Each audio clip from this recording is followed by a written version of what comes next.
Hello' ফ্ৰেণ্ডসকল, MB Assam YouTube চেনেলটিলৈ সকলোকে পুনৰবাৰ স্বাগতম জনাইছোঁ। হোমগাৰ্ড নিযুক্তিত দুৰ্নীতি হৈছে, ক'ত দুৰ্নীতি হৈছে এই ভিডিঅ'টোৰ মাধ্যমেৰে মই সকলোখিনি জনাম। সকলোখিনি জানিবলৈ ভিডিঅ'টো সম্পূৰ্ণকৈ চাই থাকিব আৰু যিসকলে মোৰ চেনেলত নতুনকৈ আহিছে প্লিজ চেনেলটো ছাবস্ক্ৰাইব কৰি কাষত থকা বেল আইকনটো প্ৰেছ কৰি ৰাখিব মই দিয়া সকলো ধৰণৰ ভিডিঅ' আপডেট পাই থাকিবলৈ। আহক আজি ভিডিঅ'টো আৰম্ভ কৰোঁ। নলবাৰী গৃহৰক্ষী জোৱান নিয়োগত ব্যাপক অনিয়ম।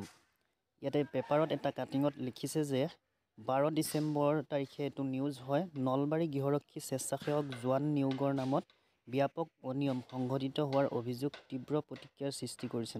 নলবাৰী জিলা আৰক্ষী অধীক্ষকৰ কাৰ্যালয়ে এটা দুষ্ট চক্ৰ এনে অনিয়মত লিপ্ত হোৱাৰ অভিযোগ উঠিছে। জানিব পৰা মতে নলবাৰী জিলাৰ মুঠ 718 জন গৃহৰক্ষী স্বেচ্ছাসেৱকৰ ভিতৰত জিলা প্ৰশাসনৰ অধীনত 316 জন গৃহৰক্ষী স্বেচ্ছাসেৱক কৰ্তব্যত নিয়োজিত হৈ থকাৰ লগতে বিভিন্ন অনুষ্ঠান প্ৰতিষ্ঠানত 27 জন গৃহৰক্ষী স্বেচ্ছাসেৱক কৰ্তব্যত নিয়োজিত হৈ আছে।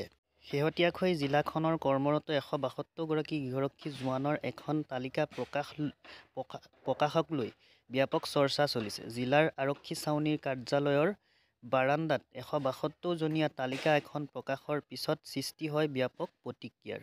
প্ৰাপ্ত তথ্য মতে পুৱা 172 গৰাকী গৃহৰক্ষী স্বেচ্ছাসেৱক একেৰাহে 5 বছৰৰ বাবে অপৰিহাৰ্য ঘোষণা কৰে।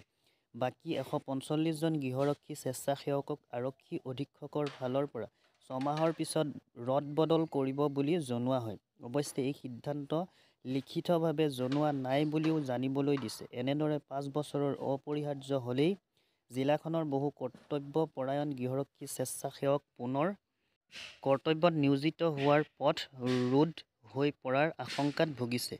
আন এক অভিযোগ অনুসৰি 6 মাহিলী গৃহৰক্ষী জোৱানসকলৰ শাৰীৰিক ক্ষমতাৰ প্ৰমাণপত্ৰ প্ৰতি 3 বছৰৰ মূৰে মূৰে দিয়া হয়। যদিও এয়াই হয় তেন্তে 5 বছৰৰ বাবে কিদৰে গৃহৰক্ষী স্বেচ্ছাসেৱকৰ নিয়োগৰ সুবিধা কৰিব বিচাৰিছে সেয়াও এক বিচাৰ্যৰ বিষয়। অভিযোগ অনুসৰি ধনৰ বিনিময়ত বক্ৰ পথেৰে নলবাৰী আৰক্ষী ছাউনীত গৃহৰক্ষী জোৱান নিয়োগক লৈ সংঘটিত হৈছে এই ঘটনা। ফ্ৰেণ্ডসকল, সকলোৱে শুনা পালে এই ঘটনাটো হৈছে নলবাৰী জিলা গৃহৰক্ষী জোৱান নিয়োগত।